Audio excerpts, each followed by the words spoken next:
আমাদের কাফি ভাই ঠিক এই জায়গাটার মধ্যে কিন্তু একটা ভিডিও করছে, আপনারা অনেকেই দেখছেন যে এই জায়গাটার মধ্যে একটা ভিডিও করছে আইসা উনি। হচ্ছে রাঙামাটি আসলাম। এই পাশটা দেখে আসলে মানে কি মনে হইতেছে, কি মনে হওয়ার কিছুই নেই। বাংলাদেশটা আসলে এত সুন্দর, এটা আসলে ওই যৌক্তিক দরবারে থাকে বসে বসে আসলে কখনোই বোঝা যায় না। পিছনে ঘরটা কি অসাম না না ভাই? এই যে এইটা পাকা লিচু না, কিন্তু হচ্ছে গিয়া এদিকে হচ্ছে গিয়া আমও আছে। এই আমগুলা ফজলি আম বলে না কি আম আম যেন বলে। এই যে দেখেন এই পাশটায় কত বড় হচ্ছে আম, সব মিলে জাস্ট ওয়াও। আর মানে এই যে পিছনের পাহাড়টা উনি দেখে একদম মুগ্ধ হয়ে গেছে যে এত সুন্দর রাঙামাটি। উনি সর্বপ্রথম আসছে। আর এই যে পিছে আমি দেখাচ্ছি, এই যে লেচুগুলা দেখতে পারতেছেন, যে দেখছেন উনি এই লেচুগুলা দেখাইছে।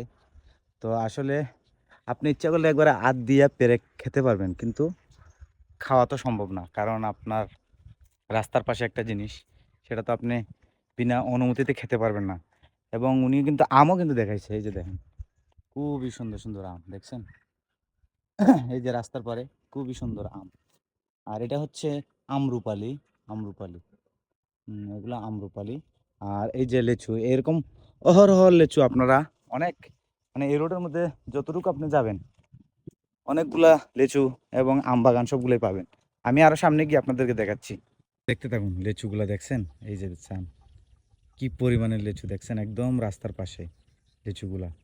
এরকম অনেক লিচু আছে, আপনি মানে এই রাস্তাতে যতদূর যাবেন আপনি সবগুলা শুধু লিচু বাগান আর লিচু বাগান দেখবেন। লিচু বাগান, তারপরে আপনার আম বাগান। এই যে রাস্তার পাশে পাশে খুব সুন্দর সুন্দর লিচু বাগান, এই যে দেখেন কি পারতেছেন। এই যে লিচুগুলা দেখছেন খুবই সুন্দর জোস। এই যে দেখেন, এই দেখছেন কত সুন্দর লিচু।